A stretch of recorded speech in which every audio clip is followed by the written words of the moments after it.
দিদি নাম্বার ওয়ানের অডিশন দিতে এলাম, তাও আবার আমাদের বাড়ির এত কাছে। হাই, আমি অনামিকা।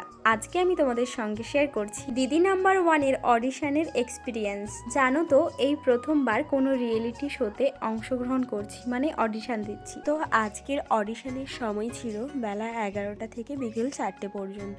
সেই মতো আমি তাড়াতাড়ি বাড়ি থেকে বেরিয়ে গিয়েছিলাম, আর গিয়ে দেখি আমার আগে অনেক মানুষই কিন্তু লাইন দিয়ে আছে। তো লাইন দিয়ে যাওয়ার পর আমাদের একটা করে ফর্ম দিল, সঙ্গে কিন্তু একটা পাসপোর্ট সাইজের ছবি নিয়ে গেছিলাম।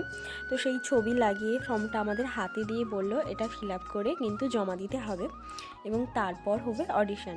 আর এই পেয়ে গেলাম আমার ফর্ম। আমি ছিলাম 48 নাম্বারে। তো ফর্ম পেয়ে তো খুব খুশি হয়ে গেলাম। এবার সবাই মিলে বসে গেছি ফর্ম ফিল আপ করে জমা দেওয়ার জন্য।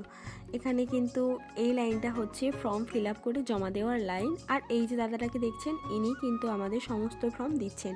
আর এখন আমরা সবাই মিলে লাইন দিয়েছি অডিশন দেওয়ার জন্য। একটা রুমের ভেতর 8 জন করে একসঙ্গে অডিশন নিচ্ছে। তো প্রথমে 8 জন ঢুকে গেছে, তো আমি ছিলাম নেক্সট 8 জনের মধ্যে। এখানে কিন্তু তেমন একটা কিছু প্রশ্ন করা হয়নি, শুধু নিজের সম্পর্কেই কিছু জানতে চেয়েছিল, কী করি, কোথায় পড়ি, এইসব।